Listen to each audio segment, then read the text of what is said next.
एक सिनेरियो है कि गायनेकोमेस्टिया है, टॉल हाइट है, क्रोमोसोमल स्टडी पे एक्सएक्स वाई मिला है, तो वो किस में होता है? क्लाइंट-फिल्टर सिंड्रोम में 47 XXY। क्लाइंट-फिल्टर सिंड्रोम है तो उसकी कैरियोटाइप क्या होगी? 47 XXY होगी। मैनिफेस्टेड बाय, क्योंकि उसमें वाई है तो मैनिफेस्टेशन क्या होगी? उसकी मेल वाली होगी। गायनेकोमेस्टिया होगा, टॉल होंगे, मेल हाइपोगोनेडिज्म मिलेगी, एट्रोफिक टेस्टिस होंगी। ये सारी चीजें हम पहले पढ़ चुके हैं। फिर हमारे पास टर्नर सिंड्रोम में क्या होता है कि कैरियोटाइप एक्स होगी, 45X होगी, मैनिफेस्टेड एज, क्योंकि एक्स है वाई तो है ही नहीं तो फीमेल्स होंगी, फीमेल हाइपोगोनेडिज्म मिलेगी, replacement of ovaries by fibrous streaks, इसमें क्वारेक्टेशन ऑफ एओर्टा मिलेगी। Turner syndrome is also often associated with autoantibody mediated hypothyroidism। Horseshoe kidney होगी, इसमें फर्स्ट डिग्री एमेनोरिया होगा और बार बॉडीज नहीं होंगी। उसके अलावा इनमें वेब नेक होती है, एंग्रोस्ड वेन्स होती हैं, क्यूबिटस वेल्गस होता है, पिगमेंटेड नेवाई होते हैं, streak ovaries, infertility, amenorrhoea, peripheral lymphoedema मिलेगा हमें बर्थ पे। फिर हमारे पास आता है मार्फन सिंड्रोम।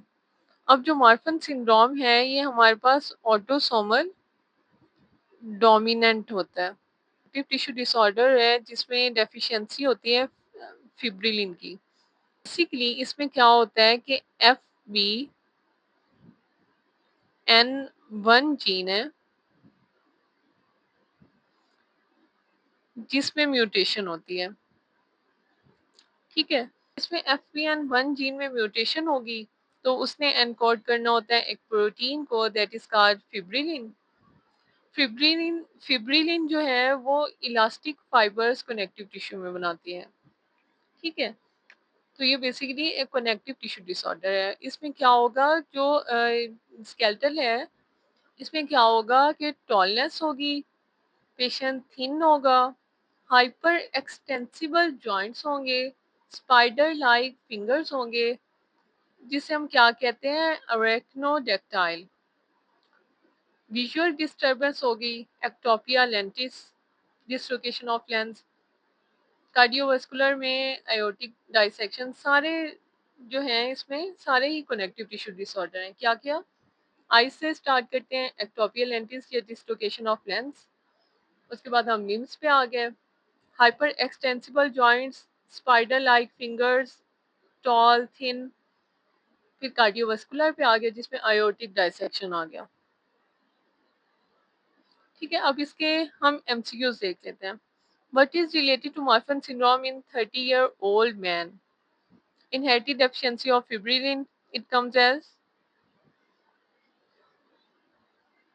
किस चीज में डिफेक्ट होगा मार्फन सिंड्रोम में? फिब्रिलिन में। कौन सी प्रोटीन है जो मार्फन सिंड्रोम में नहीं होगी? फिब्रिलिन। इनहेरिटेड डिफेक्ट है फिब्रिलिन में, लेंस डिसलोकेशन है, हाइपर मोबाइल जॉइंट्स है, most of the time lens dislocation will be there, lens dislocation या ectopia lentis. Tall young man है, एक्सक्रूशिएटिंग चेस्ट पेन है, dyspnoea, BP 90-50, subluxation of lens. Condition कौन सी हो रही है? Dissecting aortic aneurysm.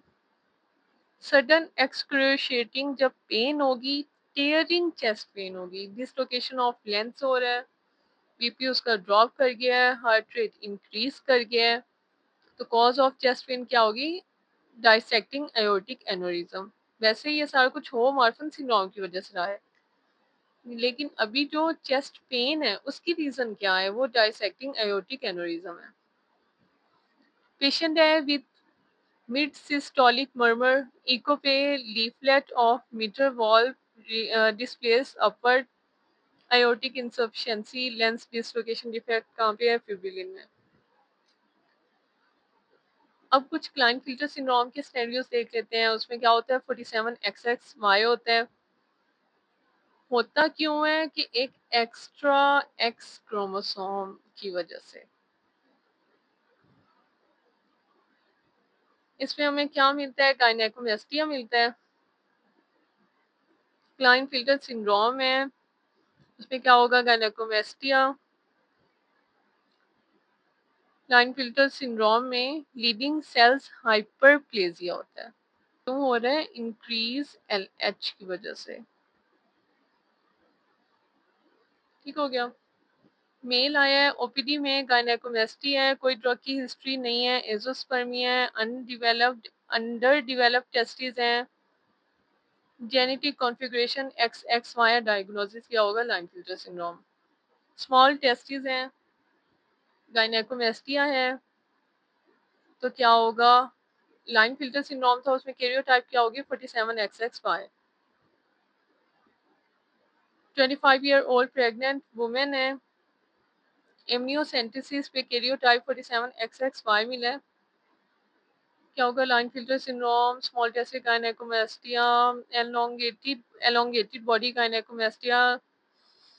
ठीक है, मेल है विद XXY, लाइनफिल्टर सिंड्रोम।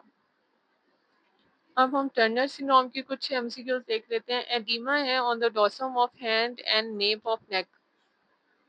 हमने देखा था कि पेरिफेरल लिम्फेडिमा होता है और एंग्रोस्ड वेन्स होती हैं, एंगोर्स वेन्स होती हैं।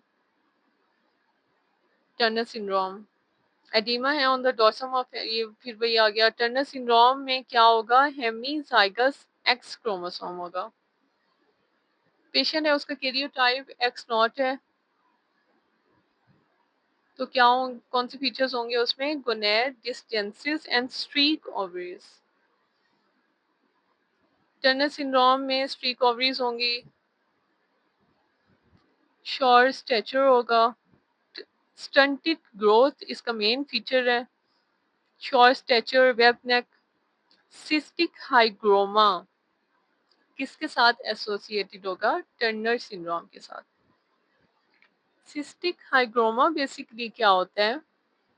ये लिम्फेटिक मेलफॉर्मेशन होती है। इसमें क्या होता है कि बेबी की नेक पे या हेड पे एक एबनॉर्मल ग्रोथ होती है। फीमेल है, उसमें प्राइमरी एमेनोरिया है, वेब नेक है, उसकी हाइट जो है वो छोटी है, 45XY उसकी, एक्स नॉट उसकी कैरियोटाइप होगी। एब्सेंट सेकेंडरी सेक्सुअल कैरेक्टरिस्टिक्स होते हैं। ठीक है, अच्छा। 17 हाइड्रोक्सिलेज डेफिशिएंसी, 17 हाइड्रोक्सिलेज डेफिशिएंसी में क्या होता है? हमने देखा कि जब 17 हाइड्रोक्सिलेज डेफिशिएंसी होगी तो स्टीरॉयड हार्मोन्स जो है वो नहीं बनेंगे। उसमें कौन सा प्रेगनेनोलोन जो है वो कन्वर्ट नहीं होगा टू 17 हाइड्रोक्सी प्रेगनेनोलोन। ओपीडी में एक 6 ईयर गर्ल आई है, एक्सेसिव फेशियल चेस्ट हेयर है, एडल्ट साइज एक्सटर्नल जेनिटिलिया और डीपनिंग ऑफ द वॉइस है। हिस्ट्री पे 2 सिबलिंग्स की डेथ हो चुकी है। बेस्ट बेस्ट जो टेस्ट है वो कौन सा होगा? 21 हाइड्रोक्सिलेज।